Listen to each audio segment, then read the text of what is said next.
அவனே test match தோத்துன்னு இருக்கான். அவனுக்கு போய் பொந்தாள் கொண்டாடுற தற்கூரி மாதிரி. தற்கூரி தரமா ஏண்டா பைத்தியக்காரக்கு 10 வருஷம் நான் கோமால இருந்தியா? அந்த மனுஷன் இருக்கிறதால தான் நீங்க சக்சஸ்ஃபுல் கேப்டனா இருக்கீங்க. நீங்க மட்டும் இல்ல, ரோஹித் சர்மா சக்சஸ்ஃபுல் கேப்டனா இருக்கிறதுக்கு காரணமும் நாங்க தான். நீங்க கேப்டன்சில அப்படியே டாரா கிழிச்சிங்களே. லாக்கி ஃபர்கூசன் பால் உள்ள விட தெரியுதுல்ல, அதே பால் தானே நீங்க ஐபிஎல் அடிச்சிங்க இந்த வருஷம். எங்களை பார்த்து சொல்றீங்க பர்த்டே என்ன செலிப்ரேட் பண்ணுவோம்? ஏன்னா எல்லாரும் சக்சஸ்ஃபுல் கேப்டன்னா அதுக்கு நாங்க தான் காரணம். We are the reason. Test மேட்ச்ல எங்களை ரீப்ளேஸ் பண்ண கேப்டனே கிடையாது. வந்துட்டான் பேசுறதுக்கு.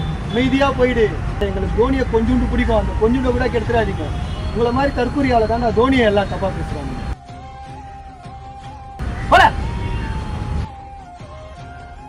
Like that.